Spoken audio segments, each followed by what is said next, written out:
Alright, today my name is Atampogoro Gilbert Atia, and I'm going to take you through how to do schematic capturing or how to use Kicad to build Arduino ATmega2560. So, without me delaying, let me take you through to this. Alright, so I open to Kicad and we have, here we go. So this is Kicad. I have my files already created, and this is the PCB, and this is the schematic, and all these are my files, Java files I've generated. So if you want to start a new project, you come to files, you see new project over here, you click on new project. It will take you to where you want to create it, where you want to put it. So you have default the Kicad project template. These are templates where you actually want to work. Here, if you want to work with Arduino, you can just come here straight and then you pick the particular Arduino board you want. But me, I already have my folder, so there's no need. So if you come here, then you select the default folder, this one. It will take you to the folder where you want to put in your work after everything. By me, I have my own already, so I'll just go to my schematic. So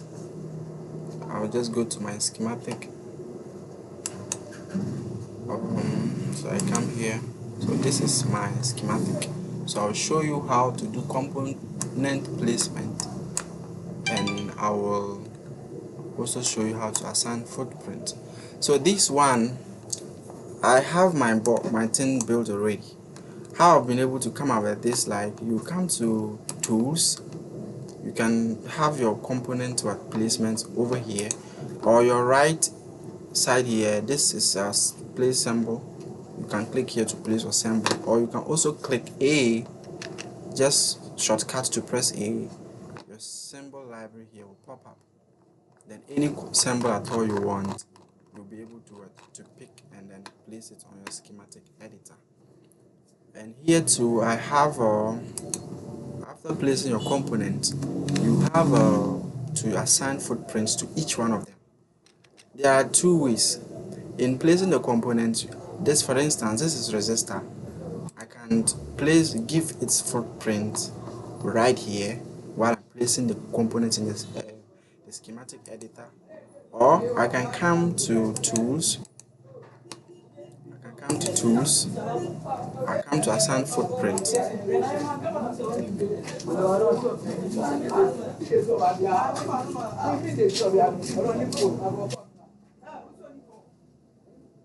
Alright, you open this interface. You have footprint libraries, you have footprint assignment, and you have footprints. So this one is the overall library of each component, and these are the specific components I've actually used to build my ATmega on the schematic editor. And these are the specific libraries of each component. So let's say if I select this resistor, it highlights here. So if I come here and I select it, I can use this one to designate it to all the 1K resistors. The same applies to every component. Now after assigning this one, the footprint actually makes this PCB editor to recognize your component. So without if you don't assign footprints to your work, your PCB editor will not recognize it. So if you update this work to schematic to your PCB editor, it will not have any, you won't see any component because it hasn't recognized it. So I'll come to my update, but before here, how to update this one to your PCB. If you come to tools, you see update PCB from schematic, or you can press shortcut FA on your keyboard. It will update it to your schematic. Now my schematic is here. I've updated my schematic. It's over here. I build place my component how I want my circuit to look like in real life. So this is over here. I've placed my components. I've done my routing, Now the routing normally is not always routed, but you have to manually route. The routing is connecting it physically, electrically. Let's say this component, where is it going? This one, where is it going? You have to individually place them, route them like this, right? But because of time, I won't get time to show you because it's bulky. So, but if you want to do the manual routing, you can come to route here, and then you press it to give you access to route it. Or then after you finish routing, you come to what you want to look at how it is going to appear in real life. So you come to 3D viewer to view your work, how it's going to actually look like in real life. So this is my Arduino ATmega2560 board. So these, I have my component place, right? I have my component place, and this is how it's going to look like in real life. Alright, now I'm going to take you through how to do the Java files and then drill files. Drill files is the holes here.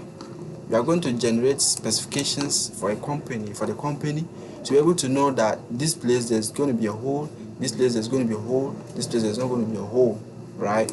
So I'm going to generate that, and in doing that, I'll go back to my PCB, my schematic editor, and then I can come to my